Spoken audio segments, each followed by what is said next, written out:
अस्सलाम वालेकुम, मैं हूँ हसनैन। आप देख रहे हैं नया पाकिस्तान। इस वक्त मैं इस्लामाबाद फैज़ाबाद के मुकाम पर मौजूद हूँ।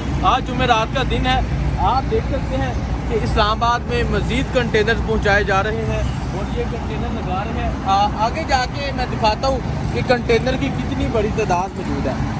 मेरा कैमरामैन ज़रा दिखाए कि कितनी बड़ी तादाद में कंटेनर मौजूद है। इस तरफ दिखाए। इस तरह इतनी बड़ी तादाद में कंटेनर पहुँचाए जा रहे हैं।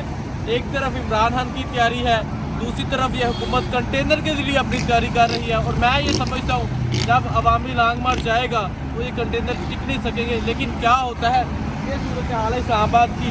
बजाय इसके कि अवाम को रिलीफ दें, बजाय इसके कि इस्लामाबाद के शहरियों को तहफ़्फ़ुज़ दें, उसकी बजाय वो ये क्या कर रहे हैं, इस्लामाबाद में कंटेनर पे कंटेनर पहुँचा रहे हैं और कंटेनर पे कंटेनर लगा रहे हैं। ये सूरत हाल है इस्लामाबाद।